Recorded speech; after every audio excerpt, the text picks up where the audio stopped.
आपको पता है नारद जी कौन थे पहले? नारद जी कौन थे? मैं सबसे पहले से बताता हूं। नारद जी सर्वप्रथम ब्रह्मलोक में रहते थे। तो उस समय नारद जी एक गंधर्व थे, उसका नाम था उपबरहण। उपबरहण नामक गंधर्व थे। नारद जी को संगीत गाने का बड़ा शौक था।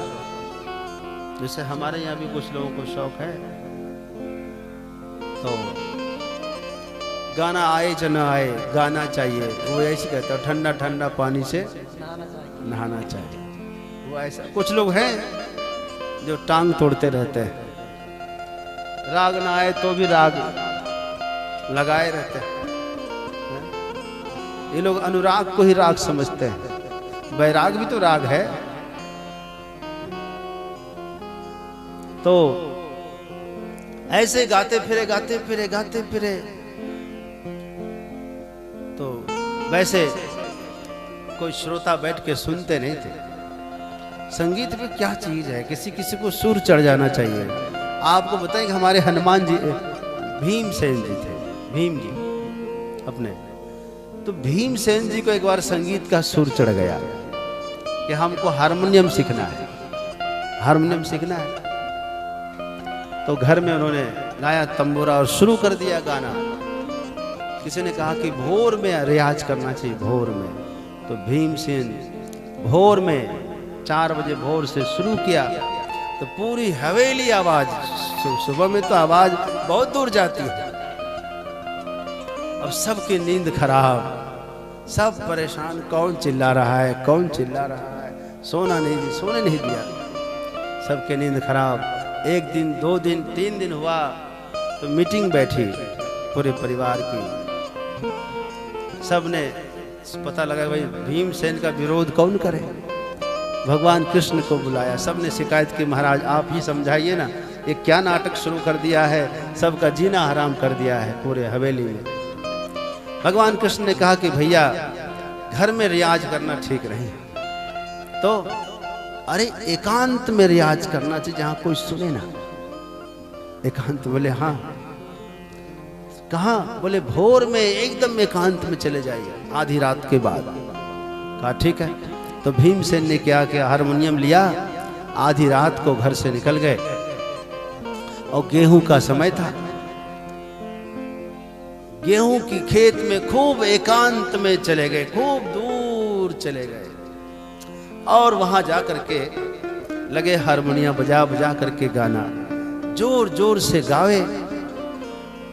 इतने में क्या हुआ कि उस समय उस नगर का एक धोबी, जिसका एक गधा खो गया था, कई दिन से मिल नहीं रहा था, तो बेचारे रात भर रस्सी लेकर ढूंढे कि मेरा गधा कहाँ गया, हाय मेरा गधा कहाँ गया। तो ढूंढते ढूंढते वो वहीं पहुंच गए। तो बहुत देर से वो दूर से देखा, उसने लालटेन हाथ में था, उसका हाथ में लालटेन, और लालटेन जला के दूर से देख रहा है भीमसेन जी गा रहे हैं। भीमसेन को लगा कि ये आदमी पक्का संगीत का प्रेमी है। महल में हमारा आदर किसी ने नहीं किया, यही व्यक्ति पक्का संगीत का प्रेमी है। आहा, बंद कर दिया गाना। भैया इधर आओ, कौन हो तुम संगीत के कोई दीवाने लगते हो, तभी तो तुम आधी रात को यहाँ आ गए। कहाँ दूर से मैं एकांत में आके बजा रहा हूँ, तो मैं हमारी आवाज घर तक पहुंच गई। बोले हाँ हाँ, तो तुम बड़े प्रेमी आदमी हो, बैठो। बोले नहीं प्रेमी नहीं है। तो तुम कौन हो? कहा कि आप सच बोलूंगा तो मारिएगा तो नहीं, आप मारेंगे तो नहीं। बोले नहीं बताओ। नहीं आप पहले वचन दीजिए कि आप मुझे मारेंगे नहीं, तब बताऊंगा। बोले क्यों? बोले देखिए ना, आज 3 दिन से हमारा गधा खो गया है, मैं उसी को ढूंढ रहा हूँ, रात भर नींद नहीं आती है। मेरा गधा ऐसे ही रोता था, तो खोजते खोजते खोजते मुझे लगा कि शायद यहाँ अकेला रो रहा होगा, तो मैं यहाँ आ गया, मुझे क्षमा करना बोल करके भागा वो जोर से। भीमसेन जी का स्वर उतर गया कि संगीत ऐसा होता है। तो कुछ लोग संगीत की ऐसी स्थिति कर देते हैं। नारद जी भी ऐसा ही गाते थे। तो एक दिन क्या हुआ, घूमते घूमते नारद जी एक नगर में गए। उस नगर का नाम था गंधर्व नगर। वहां बड़ा आश्चर्य हुआ, बड़े सुंदर सुंदर लोग थे वहां, बड़े सुंदर सुंदर नर नारी, सब सजावट बनावट नगर की सब कुछ अच्छा। नारद जी ने पूछा कि भाई यहाँ आप लोग बड़े सुंदर सुंदर पुरुष हैं, नारियां हैं, परंतु एक समस्या यह है कि आप सबके सब कुछ न कुछ सब में कमी दिख रही है। किसी का हाथ टेढ़ा है, किसी का पैर टेढ़ा है, किसी का कान टेढ़ा है, किसी की नासिका टेढ़ी है, कुछ न कुछ कमी आप सब में है। अब मुझे समझ में नहीं आ रहा कि आपको हुआ क्या है। इतने सुंदर सुंदर आप लोग हैं, नाम क्या है? किसी ने कहा मेरा नाम भैरव है, किसी ने कहा मेरा नाम बसंत तिलका है, किसी ने कहा मेरा नाम मालकोस है, किसी ने कहा मेरा नाम अहिर भैरव है। सब एक पर एक बागेश्वरी, रागेश्वरी, भीम पलाशी, क्या कहना है। सब राग रागनी थे। सब कौन थे? राग रागनी थे। सब अपना अपना नाम बताए जा रहे थे। कोई भैरवी, कोई तोड़ी, एक पर एक। तो कहा आपकी ये दशा किसने की? किस कारण से आप लोग ये विकलांग हो गए? तो सबने कहा महाराज क्या बताए, हम एक आदमी से परेशान हैं। कौन है? वाह, आप लोग किनसे परेशान हैं? कहा उसका नाम है नारद। नारद जी चौंक गए कि मुझे कोई पहचान तो नहीं लिया। बोले क्या हुआ? बोले उनको गाना तो आता नहीं, लेकिन फिर भी सब रागों की टांग तोड़ता फिरता है। उन्हीं की वजह से हमारी ये दुर्दशा हो गई। सब रागों को गाता और गाना आता ही नहीं है। यही कारण है कि हम लोग विकलांग हो गए हैं, आजकल मजबूर हो गए। नारद जी ने कहा अच्छा, तो आप लोग स्वस्थ कैसे होंगे?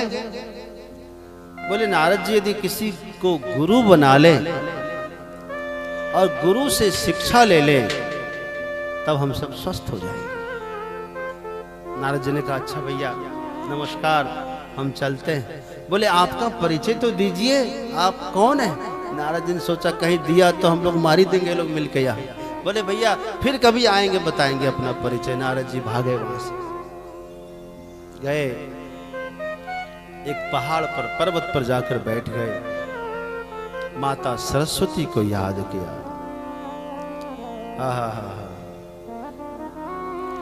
शारदा माई भगवती, शारदा माई भगवती शारदा। हे माँ, हे माता शारदा, हे वीणा वादनी, संगीत की मूर्ति, संगीत की देवी जगदम्बा माता सरस्वती को याद किया है। माता सरस्वती प्रकट हो गई, वीणा बजाती हुई, करताल बजाती हुई। आहा क्या बात है पुत्र। माँ मुझे पता ही नहीं था, आपका पुत्र होकर के भी मैं संगीत से विमुख रहा। माँ कृपा करिए, मुझे संगीत की शिक्षा दीजिए। माता सरस्वती ने नारद जी को संगीत की शिक्षा दी। समस्त रागों का जब ज्ञान हुआ, आशीर्वाद दिया है, जाओ पुत्र अब संगीत तुमसे लोग सीखेंगे। नारद जी आए ब्रह्मा जी के पास, प्रणाम, कहो उपवरहन। कहा महाराज हम संगीत कंपटीशन में भाग लेना चाहते हैं। वर्ष में एक बार होता था स्वर्ग में। अच्छा ठीक है, तुमने सीखा? बोले सीखा। और उस समय में सबसे जो संगीत सम्राट थे स्वर्ग के, उसका नाम था तुम्बुरु। तुम्बुरु नामक गंधर्व के साथ नारद जी का जो है इनकी स्पर्धा हुई। और इस स्पर्धा में, इस प्रतियोगिता में नारद जी विजेता हुए और पूरी दुनिया ने नारद जी को गंधर्वों में श्रेष्ठ घोषित कर दिया। संगीत सम्राट बने। नारद जी सबसे सुंदर तो थे ही देखने में। तो स्वर्ग में एक बार श्री कृष्ण लीला हो रही थी और इस लीला में नारद जी को यानी उपवरहण को ठाकुर जी बनाया गया। जैसे अपने यहाँ रासलीला होती है और रासलीला में एक ठाकुर बनाते हैं, तो नारद जी को उस समय ठाकुर जी बनाया और रासलीला का प्रसंग शुरू हुआ। सब लोग देख रहे थे, समस्त देवगण, ऋषिगण, यहां तक कि धरती के भी ऋषिगण वहां पहुंचे हुए थे, सब देख रहे थे। और उस समय में नारद जी की प्रेमिका, प्रेयसी, उपवरण गंधर्व थे तो आई होगी। उन्होंने कुछ संकेत किया, इन्होंने भी कुछ उसको इशारे में संकेत कर दिया। वो संकेत वासनात्मक था। अब जो देखने वाले दृष्टा होते हैं, सभी लोग उनकी आंख को ही तो देखते हैं। जैसे आप सबकी आंखें मेरी आंख को देख रही होती है, देख रही है ना आप सबकी आंखें, वैसे ही बड़े गौर से सब देख रहे थे। उसने जो इशारा किया सब समझ गए, तो रस भंग हो गया। जो रस चल रहा था वो रस खंडित हो गया। लोग उठ उठ कर जाने लगे, सभा भंग हो गई। ब्रह्मा जी को बड़ा क्रोध आया। ब्रह्मा जी ने श्राप दिया, अरे दुष्ट, तुमने जो कार्य किया है वो साधारण मनुष्य भी नहीं करेगा। जाओ, तुम तुच्छ मनुष्य बनो, यहां रहने के लायक नहीं हो। वही उपवरहण अगले जन्म में भारत में दुर्मिल नामक एक गोप यानी गौ पालन करने वाले के घर में, जिसकी पत्नी का नाम है कलावती, जन्म लिया। थोड़े से ही तो उम्र के थे और पिता की मृत्यु हो गई। दूध से गुजारा करता था। माता की देखभाल यह करने लगा। एक ब्राह्मण के घर में नौकरी करने लगी, बर्तन बासन करने लगी। और उसी समय में बाहर कर दो प्रेम से, तो उसी समय में ध्यान सबका इधर उधर जाता है ना, तो कलावती देवी ब्राह्मण के घर में सेवा पूजा करती। तो एक दिन संतों की जमात आई, चौमासे में उनकी सेवा की। उन्हीं संतों में से प्रधान संत से दीक्षा लेकर नारद जी ने भी साधना की। विदाई के समय में बड़ा रोए जाने का मन था, परंतु माता की सेवा के लिए गुरुदेव ने कहा, जब तक माँ है आप सेवा करिए, बाद में आना। सब चले गए। कुछ दिन तक रहे। माता को सर्प ने दंश कर लिया, माता की मृत्यु हुई, संस्कार कर दिया और नारद जी पश्चिम दिशा में चले गए। जाकर भजन किया। भगवान की झांकी का दर्शन एक बार तो हुआ, लेकिन फिर साक्षात नहीं हुआ। आकाशवाणी हुई। क्या आकाशवाणी हुई? कहा, अविपक्व कषाया नाम दुर्दर्शो हमको योगी नाम। अभी आपकी भक्ति पूरी नहीं हुई है, दर्शन होना मुश्किल है। एक बार संतों की कृपा से आपको दर्शन मिला है, अब नहीं मिलेगा। वही जो है, जब शरीर छूटा, अगले जन्म में ब्रह्मा जी के मानस पुत्र बने और इस बार नारद जी जगह जगह बार बार भगवान के दर्शन करते हैं। सब्सक्राइब करें हमारे YouTube चैनल साधना गोल्ड को और पाएं वीडियो सबसे पहले। और हाँ, बेल आइकन दबाना ना भूलें।